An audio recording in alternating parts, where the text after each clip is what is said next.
സാംസങ്ങിൻ്റെ Samsung A17 5G എന്ന പുതിയൊരു സ്മാർട്ട് ഫോൺ ലോഞ്ച് ചെയ്യാൻ പോകുന്നുണ്ട്. ഈ ഒരു ഫോണിൻ്റെ ഫീച്ചേഴ്സിനെ പറ്റിയിട്ടുള്ള പല കാര്യങ്ങളും അറിയാൻ കഴിഞ്ഞിട്ടുണ്ട്. അതുപോലെ തന്നെ വിലയെ പറ്റിയിട്ടുള്ള ചില ന്യൂസുകളും ഇപ്പം പുറത്ത് വന്നിട്ടുണ്ട്. എന്തായാലും ഈ ഒരു വീഡിയോയിൽ നമ്മൾ നോക്കാൻ പോകുന്നത് സാംസങ് A17 5G എന്നുള്ള സ്മാർട്ട് ഫോണിനെ പറ്റിയിട്ടാണ്. പിന്നെ വീഡിയോ തുടങ്ങുന്നതിന് മുമ്പ് പറയാനുള്ളൊരു കാര്യം എന്താ വെച്ചാൽ, ഇതുപോലെ നിങ്ങളുടെ സ്വന്തം ഫോട്ടോ അല്ലെങ്കിൽ നിങ്ങൾക്ക് ഇഷ്ടപ്പെട്ട ഡിസൈൻ പ്രിന്റ് ചെയ്തിട്ടുള്ള മൊബൈൽ കേസുകൾ അഫോർഡബിൾ ആയിട്ടുള്ള പ്രൈസ് റേഞ്ചിൽ വേണം എന്നുണ്ടെങ്കിൽ ഇവിടെ ഒരു വാട്സപ്പ് നമ്പർ കൊടുക്കുന്നുണ്ട്. താഴെ ഡിസ്ക്രിപ്ഷനിലും കമന്റ് ബോക്സിലും ആ ഒരു വാട്സപ്പ് നമ്പർ കാണാം, നിങ്ങൾക്ക് കോൺടാക്ട് ചെയ്യാവുന്നതാണ്. അപ്പം നമ്മൾ ആദ്യം ഫീച്ചേഴ്സും കാര്യങ്ങളൊക്കെ നോക്കുകയാണെന്നുണ്ടെങ്കിൽ ഡിസ്പ്ലേയുടെ കാര്യത്തിൽ സാംസങ് A17 5Gയിൽ 6.7 ഇഞ്ചിൻ്റെ ഫുൾ HD+ ഡിസ്പ്ലേ ആയിരിക്കും വരിക.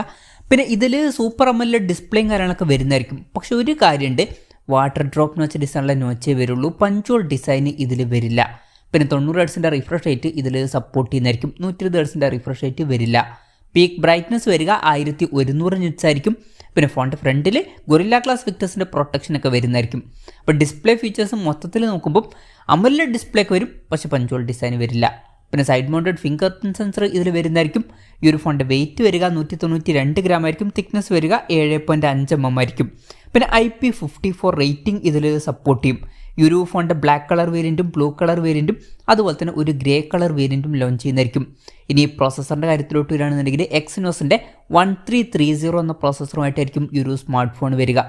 ഇത് ബേസിക് ആയിട്ടുള്ള ഒരു 5G പ്രോസസ്സറൊക്കെ തന്നെയാണ്.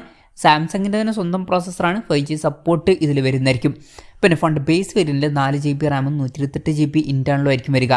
6GB റാമും 128GB ഇൻറ്റേർണലുമായിട്ട് വരുന്ന വെർഷനും 8GB റാമും 128GB ഇൻറ്റേർണലുമായിട്ട് വരുന്ന വെർഷനും അതുപോലെ തന്നെ 8GB റാമും 256GB ഇൻറ്റേർണലുമായിട്ട് വരുന്ന ഒരു വെർഷനും വരുന്നതായിരിക്കും. പിന്നെ മെമ്മറി എക്സ്പാൻഡ് ചെയ്യണമെന്നുണ്ടെങ്കിൽ മെമ്മറി കാർഡ് സ്ലോട്ട് ഇതിൽ വരും. Android 15 ബേസ് ആയിട്ടുള്ള 1 year സോഫ്റ്റ്വെയർ ആയിരിക്കും ഇതിൽ വരിക. പിന്നെ കുറേ കാലത്തേക്കുള്ള സോഫ്റ്റ്വെയർ അപ്ഡേറ്റ്സ് ഇതിൽ ലഭിക്കും. 6 കൊല്ലത്തേക്കുള്ള OS അപ്ഡേറ്റും 6 കൊല്ലത്തേക്കുള്ള സെക്യൂരിറ്റി അപ്ഡേറ്റ്സും ഇത് ലഭിക്കുന്നതായിരിക്കും. അത് എടുത്തു പറയേണ്ട ഒരു കാര്യമാണ്.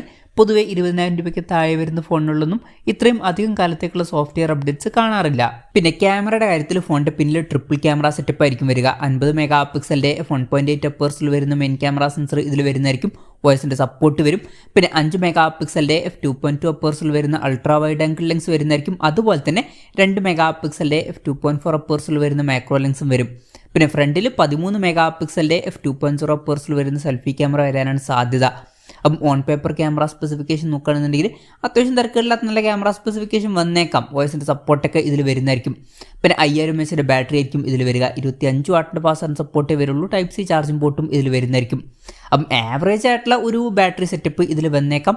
പിന്നെ ഫോണിൻ്റെ ബോക്സിൽ ചാർജർ ഉണ്ടാവില്ല. ചാർജർ നമ്മൾ സെപ്പറേറ്റ് മേടിക്കേണ്ടി വരും. അപ്പം ഇതൊക്കെയാണ് മൊത്തത്തിൽ ഫീച്ചേഴ്സിനെ പറ്റി പറയാനുള്ള കാര്യങ്ങൾ. ഇനി ലോഞ്ച് ഡേറ്റിൻ്റെ കാര്യം പറയുകയാണെന്നുണ്ടെങ്കിൽ അതിനെപ്പറ്റിയിട്ടുള്ള കാര്യങ്ങളൊന്നും ഇപ്പം പറയാൻ കഴിഞ്ഞിട്ടില്ല. അതിനെപ്പറ്റിയിട്ടുള്ള ന്യൂസുകളൊക്കെ വരുമ്പം അതിനെപ്പറ്റിയിട്ടുള്ള വീഡിയോസൊക്കെ നമ്മൾ ചെയ്യുന്നതായിരിക്കും. അപ്പം അതുപോലുള്ള വീഡിയോസ് കാണാൻ താല്പര്യമുണ്ടെന്നുണ്ടെങ്കിൽ ഈ ചാനൽ സബ്സ്ക്രൈബ് ചെയ്യാവുന്നതാണ്. പിന്നെ വിലയുടെ കാര്യം പറയുകയാണെന്നുണ്ടെങ്കിൽ യൂറോപ്യൻ മാർക്കറ്റിൽ ഈ ഫോണിൻ്റെ വില 319.9 യൂറോസ് ആയിരിക്കുമെന്നാണ് പറയപ്പെടുന്നത്. അതായത് 32,100 രൂപ പ്രൈസ് റേഞ്ചിലായിട്ട്. പക്ഷെ ഒരു കാര്യമുണ്ട്, ഇന്ത്യൻ മാർക്കറ്റിൽ ഈ ഫോണിൻ്റെ വില അത്രയും കൂടുതൽ വരാൻ ചാൻസ് ഇല്ല. ഇന്ത്യൻ മാർക്കറ്റിൽ കുറച്ചും കൂടി വില കുറഞ്ഞേക്കാം. ഒരു 18,000 to 20,000 രൂപ പ്രൈസ് റേഞ്ചിലായിട്ട് ഈ ഫോണിൻ്റെ വില വന്നേക്കാം. പിന്നെ A സീരീസിൽ വരുന്ന ഫോണാണ്, ഓഫ്ലൈൻ ഫോണാണ്. അതുകൊണ്ട് തന്നെ വില കൂടുതൽ തന്നെ ആയിരിക്കും കമ്പാരിറ്റീവ്ലി. എന്നാലും ഗ്ലോബൽ മാർക്കറ്റിലുള്ള അത്ര പ്രൈസിങ് വന്നോളണം എന്നില്ല. ഈവൻ ഈ ഒരു 20,000 രൂപ പ്രൈസ് റേഞ്ചിലും ഈ പറഞ്ഞിട്ടുള്ള ഫീച്ചേഴ്സ് അത്ര മികച്ചത് എന്ന് പറയാൻ പറ്റില്ല. അപ്പം ഈ ഒരു പ്രൈസ് റേഞ്ചിൽ പഞ്ച്വൽ ഡിസൈൻ നമ്മൾ എക്സ്പെക്ട് ചെയ്യുന്നുണ്ട്, അത് ഇതിൽ വന്നോളണം എന്നില്ല. പിന്നെ പ്രോസസ്സർ ഈ ഒരു പ്രൈസ് റേഞ്ചിൽ വളരെ മികച്ചത് എന്നും പറയാൻ പറ്റില്ല. ആവറേജ് ആയിട്ടുള്ള ഒരു പ്രോസസ്സറൊക്കെ തന്നെയാണ്. പിന്നെ ക്യാമറ സ്പെസിഫിക്കേഷൻ അത്യാവശ്യം തിരക്കില്ലാത്ത ഫീച്ചേഴ്സ് എന്നും പറയാവുന്നതാണ്. പിന്നെ ബാറ്ററി സെറ്റപ്പ് ആവറേജ് എന്നേ പറയാൻ പറ്റുള്ളൂ. എന്തായാലും സാംസങ്ങിൻ്റെ A17 5G എന്ന പുതിയൊരു സ്മാർട്ട് ഫോൺ ലോഞ്ച് ചെയ്യാൻ പോകുന്നുണ്ട്.